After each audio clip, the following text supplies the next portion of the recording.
for Matthew.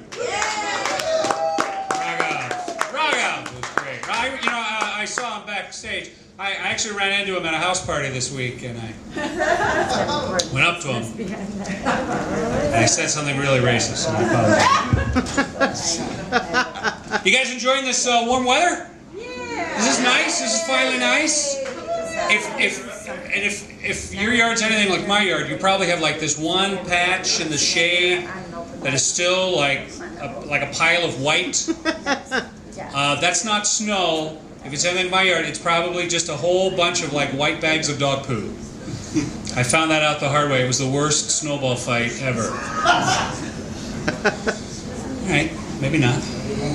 Matthew was talking about next week there's a slam here, and I don't know if anybody here has ever experienced a slam, but if you ever do, I highly recommend the lumberjack slam at Denny's. It's 2 pancakes, it's 2 eggs, 2 bacon, 2 sausage, hash browns or grits. Really? Mm-hmm. Yeah. And try that out. Nice weather is out here now. I get to walk my dogs. I used to hate walking my dogs, and now I'm older. I see the joy in stopping to pee every 30 feet. I think that says more about me than about my dogs.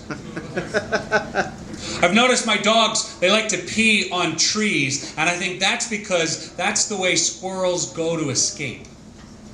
The dogs are like, fine, you can escape that way, but you have to go through my piss to do it. And I think they pee on fire hydrants because they get the uniforms of firefighters and mailmen mixed up. I'm getting older. I'm getting older, and not just because I'm stopping to pee every 30 feet. If you think you're getting older, here's what I recommend. If you think you're getting older, here's what you do. When you wake up in the morning, the first thing you do is go sit down on the toilet.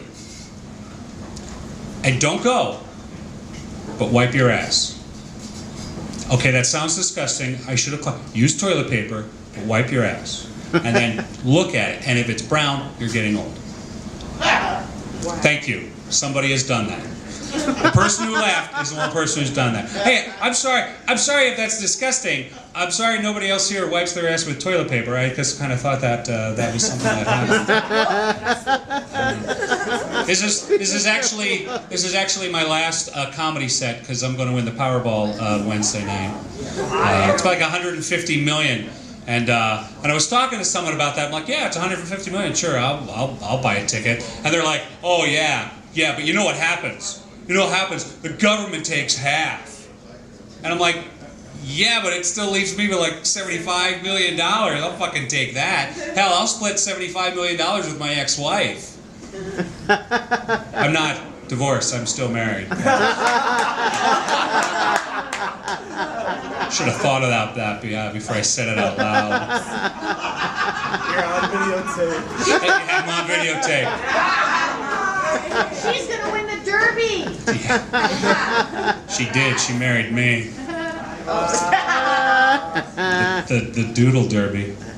You know, I always say people win the Powerball. People win the Powerball, and they always talk about whether or not they're going to quit their day job or not. I'm like, oh fuck yeah, I would totally quit my day job.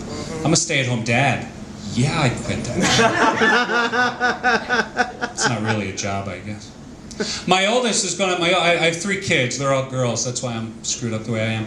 And my oldest is going to turn 14, and so I'm kind of trying to think of things that kind of appeal to young kids. I have an idea for a news program, and it's specifically toward teenagers, and it's called So That Happened. It's like, yeah, today North Korea is looking to throw nukes at us, so that happened. And then also today they opened the Bush Library, so that happened. And the Twins won, so that happened. And now here's Chet with the weather. Thanks, Brad. The weather, it's going to be warm tomorrow with a chance of rain, so that's going to happen.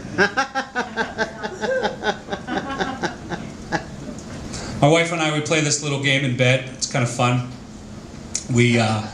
It's in the morning. We pretend to stay asleep, so the other one has to let the dog out. That is a really fun game to win. I'm told. It's kind kind of hard to have, you know, happy fun time when you're been married for 15 years and you have 3 kids. So my wife came to me with an idea. She said, hey, I read this somewhere. Let's do like a week of sex. And we have sex every day for 7 days. And I'm like, yeah, I'm in.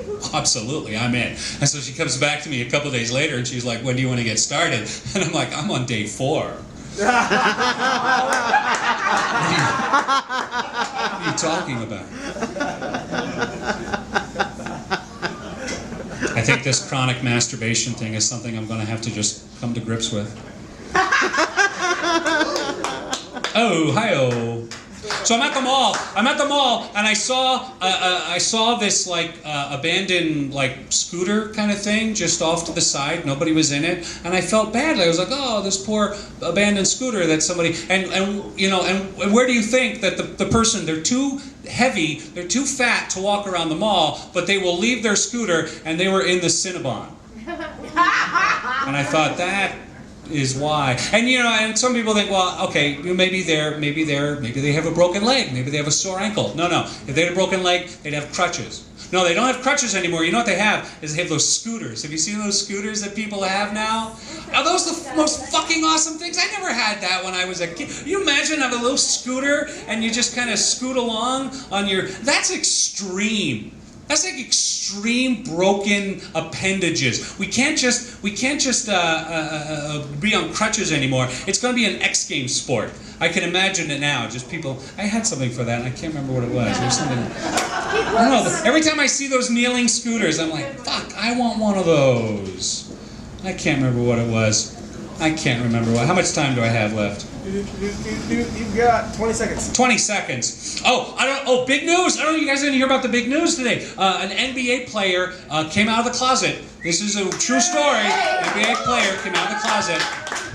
And an ESPN reporter actually went on the air and was like, he totally disapproved of it, called it, he's living in sin, and then he tried to clarify, and he was like, because the response has been mostly positive, except for this one ESPN guy, but he tried to clarify, he's like, let me be clear here, I'm also against premarital sex between heterosexuals, and I'm also against adultery. And I'm like, you're a fucking sports reporter. Has nobody explained to you the modern American fucking athlete?